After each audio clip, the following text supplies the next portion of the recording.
Gentlemen, behind you is a 0 miles 2025 Xr650L. I don't mean like 0 miles, it has 22 miles on it. Brought it home brand new from the dealer. It's the last year they're making them. I bought it for a very specific reason. I am putting on the tusk rack in the back with the subframe supports. I took off the charcoal canister. I did the smog block off from Xr's only. I changed out the counter shaft sprocket in the front, and I added a bitch and DID brand gold chain. Okay. I've rejetted it, did the main and the pilot jet, again from Xr's only, and I took the seat off and drilled out the 2 rivets to hold the snorkel in, and I got rid of that, and now the bike is breathing properly.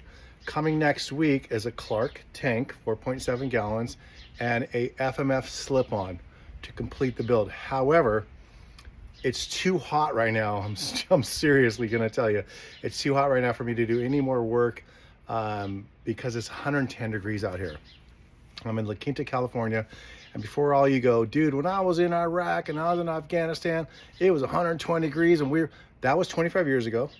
That's not you anymore. You're now fat, out of shape, and you can't do that. So 110 degrees, yeah, I'm literally sweating my butt off right now, but I'm gonna work on the bike a little bit, but I'm not gonna do much because we have a little bit of a cooling spell coming tomorrow, and it's gonna be like 98, 97, 98, 97 for about a week, and I'm gonna go back to wrenching because in the garage I have a pair of bar risers from Rocks, I believe they're called.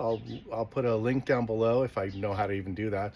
I got a Pro Taper bars in the Kevin Windham bend, and I've got the Tusk wraparound handguards. So I'm gonna add all that probably tomorrow or the next day, and then I'm gonna put on the Tusk rear rack with these bars that come back down and make a triangulation from Tusk. I'm not happy they're so heavy. If I had more time, I would set up a drill press and drill out like an aircraft or car race team, and I would really lighten the load, but I just don't have time, so I'm just gonna install them, and it's fine. It's akin to riding somebody on the back of the bike. So anyways, but what I can do today is I bought all my panniers and traveling bags from Nelson Rig. They just kind of looked, they looked doable. They're waterproof, they're affordable. I just didn't want to spring for Moscow Moto. No offense, Pete. I just didn't want to spring for that level of consumer purchasing right now because I haven't done any moto camping at all. I've done a ton of backpacking. I've done a ton of backcountry hunting. I have all of the gear to sleep out, cook out, and that kind of stuff. I've never done it on a moto. So I bought all my gear from Nelson Rig. I bought their Hurricane rear saddlebags, Hurricane 25-liter duffel bag, their Hurricane 10-liter dry bags you kind of strap on top on each side, and I bought their front tank bag. Now, I put a 21-inch tube in here because a 21-inch tube will go on your front, obviously, but in a pinch, you can put it in your rear and just pump it up and get yourself home. You can't put an 18-inch rear in the front tube ever, so just carry one. And in this little Velcro pack, there's a couple of tire irons in here. One tire iron has a 10 millimeter on, and the other tire iron has several different inserts to break your axle nut and get that tire off. Now, this Nelson Rig bag, I don't know these folks. They seem like good people. They got these little hooks that are gonna go around the front fender, and you're gonna cinch the crap out of them to have them sit down. Now, we all know, and I know, this bag is coming off. I'm just gonna lose it, it's gonna come off. I know that going in. They can say whatever they want. They got another strap. You can go around the head tube and strap it back. So what I've done is on the back, I've glued on a strip of Velcro.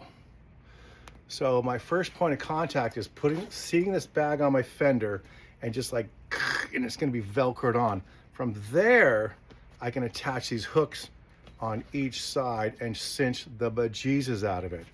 Now,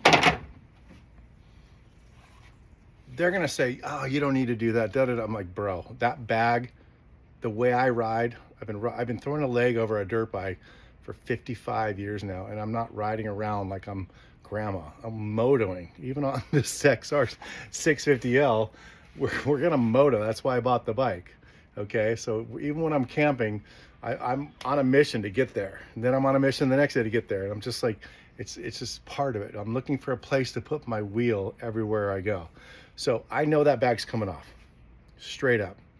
So we're gonna take this bag and we're gonna mount it on the front fender.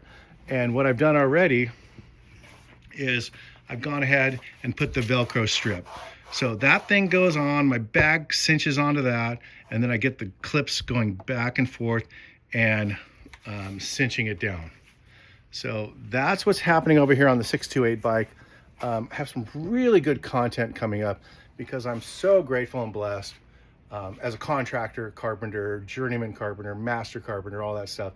I have a really dear friend. He has the same bike, bought it about a month before me, and we are going July 6th to a bougie ranch outside of Steamboat Springs, Colorado, and we are remodeling a couple bunkhouses and a manager's house. And our days off, we're gonna moto. I will work for about a month, and I'm gonna separate from him, and I'm gonna go do the Colorado BDR route. And then I'm gonna come back and work some more, and then from there I'm gonna separate and go north and do the Montana BDR route, which should be super fun. So stay tuned. And but that's how I'm gonna mount the I'm telling you, this thing weighs like, I'm not gonna say 5 pounds, but I'll weigh it tomorrow. It probably weighs a good 3 pounds easily. And I know they make like a little bracket that goes on that front fender to support it better. And we'll see what goes on there. But like I said, it's too hot to work on the bike right now. I am sweating right now. It's 110 degrees. Not complaining because I volunteered for this and I signed up for it. It just is what it is. And I really don't want to do that much wrenching right now. I have a couple of industrial fans. I can turn them on and blow out of my little motor garage here. But I'm gonna save this wrenching for tomorrow. Put on that subframe rear rack, which will take about an hour and a half. Put on my bar risers, my new Pro Taper bars, and the Tusk wraparounds. That'll probably take about another hour. And that's what's crucial on the Xr650L. The bars are way down and back into your lap. You cannot stand and ride, and the bike just feels so weird. So I'm gonna bring the bars up and forward in line with the forks and open up that cockpit so I can get my elbows up and I can actually moto this thing. All right,